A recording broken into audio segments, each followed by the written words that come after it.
뉴스야 시작합니다. 정치부 한성원 기자 나와 있습니다. 첫 번째 물음표 볼까요? 네, 첫 번째 물음표는 공천 탈락의 기억입니다. 이 더불어민주당 정청래 최고위원이 당 공천에서 탈락한 적이 있습니까? 네, 2016년 20대 총선 공천에서 있었던 일이죠. 네. 이 당시 정 최고위원은 같은 당 주승용 최고위원에게 한 막말 때문에 공천에서 탈락했었습니다. 2015년 문재인 대표 시절에 이 재보궐선거 패배에 책임을 놓고 공방이 있었는데 이 두 최고위원에게 사퇴도 안 하면서 할 것처럼 공갈을 쳤다라고 막말을 했던 게 이유였습니다. 사퇴하지도 않으면서 사퇴할 것처럼 공갈 치는 것이 더 문제다. 공개석상에서 이런 말을 했습니다. 그래서 정말 치욕적인 생각입니다. 저는 지금까지 공갈치지 않았습니다. 저는 사퇴합니다. 당시 이 주 최고위원은 실제 사퇴를 했었고요. 예. 이후 정 최고위원은 당 윤리심판원에서 당직 자격정지 1년의 징계를 받은 데 이어서 이 총선 공천에서 20% 컷오프에 포함돼 총선에 나서지 못했습니다. 네. 실질적으로 일정한 룰에 입각해가지고서 공관위가 결정한 사항을 갖다가 어떻게 정무적으로 뒤집을 수 있는 그러한 여백은 전혀 없었다는 이런 말씀을 갖다 드립니다.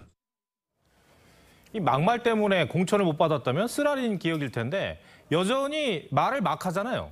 네, 최근엔 일본 후쿠시마 오염 처리수 이 방류 문제에 대한 정부 대응을 비판하면서 이 대통령실부터 후쿠시마표 오염 생수를 주문하라거나 영업사원 1호를 자처했던 윤 대통령이 직접 나서라며 비꼬았습니다.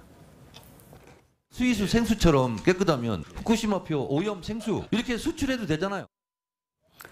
네, 또 정 최고위원은 정책 질의가 오고 가야 할 이 대정부 질문에서도 국무위원에게 감정적으로 대해 논란이 되기도 했었습니다. 장관은 참기름, 들기름 안 먹고 아주까리 기름 먹어요? 그게 무슨 소리입니까? 아주까리 기름. 이렇게 깐죽대요. 네. 이런 막말이 정치인들만을 대상으로 하는 것도 아니죠? 네, 종교계와도 이 갈등을 겪은 적이 있습니다. 네. 이 지난 2021년 정 최고위원은 문화재구역 입장료를 징수하는 사찰을 향해서 이 봉이 김선달로 이렇게 비하를 했다가 불교계로부터 제명 요구도 받았었습니다. 표 밖에서 매표소에서 표 끊고 통행세 내고 들어가요. 그 절에 안 들어가더라도 내야 돼요. 봉이 김선달도 아니고요. 이런 막말 정치는 비단 민주당만의 문제는 아니고 국민의힘도 최근에 홍역을 알았죠. 예, 이 최고위원직 사퇴 요구를 거부한 이 김재원 최고위원은 당원권 정지 1년을, 그리고 중도 사퇴한 태영호 전 최고위원도 당원권 정지 3개월의 징계를 받았었습니다. 김 최고위원은 사실상 내년 총선 공천이 어려워졌습니다.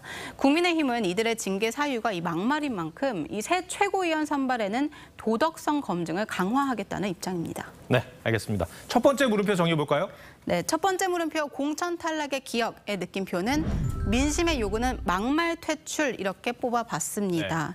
이 정 최고위원은요, 자신에게 소리 지르는 이 여당 의원들에게 이렇게 말을 했습니다.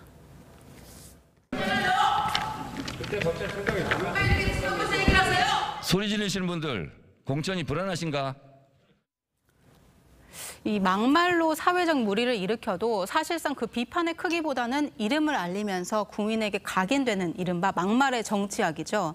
이 내년 총선이 1년도 안 남은 시점인데요. 이 도가 지나친 정치인들의 막말은 일반 국민들에겐 공감이나 상식이 배제된 이 정치로만 기억이 될 겁니다. 네. 두 번째 물음표는 뭡니까? 네, 두 번째 물음표는 아마추어 선관위입니다. 요즘 선관위가 그야말로 사면초가죠? 네, 이 가족 채용 특혜 의혹이 커지자 이 선관위는 이 연고를 배제한 감사위원회를 꾸려서 특별 조사에 나서겠다고 했는데요. 어제 저희 이 단독 보도로 감사위원 한 명이 2명의 감사 대상자와 같은 근무지에서 일했던 것으로 드러났습니다. 그런데 저희가 해당 내용을 취재할 때는 선관위는 이 감사위 출범 이후에 2명의 감사 대상이 추가됐기 때문에 어쩔 수 없는 일이다 이렇게 해명을 했었는데요. 그런데 이 보도 이후에는요, 해당 감사위원이 이 인연이 있는 두 사람 감사에서는 배제됐었다 이렇게 기존과 다른 입장을 내놨습니다. 어떻게 다른 입장이 나온 거죠? 이게 저희가 취재하던 선관위 공식 입장이다 이렇게 말을 했었는데 일관되지 못하고 이 선관위 직원들이 다른 정보를 언급하는 상황이 저희로서도 조금 당황스럽긴 합니다. 네. 근데 정말 선관위 주장대로 배제가 된 게 맞습니까? 네, 이 선관위가 배제됐었다는 이 입증할 근거나 자료를 제시하고 있지 않기 때문에 아직은 정확하지는 않습니다. 다만 선관위는 해당 감사위원이 이 내부 감사 진행 과정에서 자발적으로 회피를 했었다 이렇게 주장하고 있습니다. 하지만 이런 선관위 해명에도 또 다른 추가 지적이 나왔는데요. 이 특별감사위 출범 당시부터 감사 대상자들과 근무지 인연이 또 있었다는 겁니다. 해당 감사위원은 선관위 사무총장과 2013년에 1년, 또 사무차장과도 2011년부터 5년 근무지 인연이 있습니다.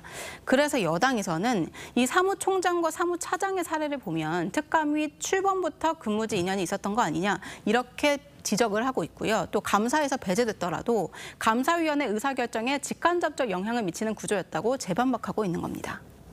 그리고 선관위가 끝내 감사원 감사도 거부를 했는데 이 부분도 상당히 시끄럽죠? 네, 맞습니다. 이 노태학 선관위원장은요, 지난달 31일에 이 특별감사 결과 브리핑을 마치고 기자들과 만나서는 모든 부분에 대해서 감사를 받을 준비가 되어 있다 이렇게 말을 했었습니다.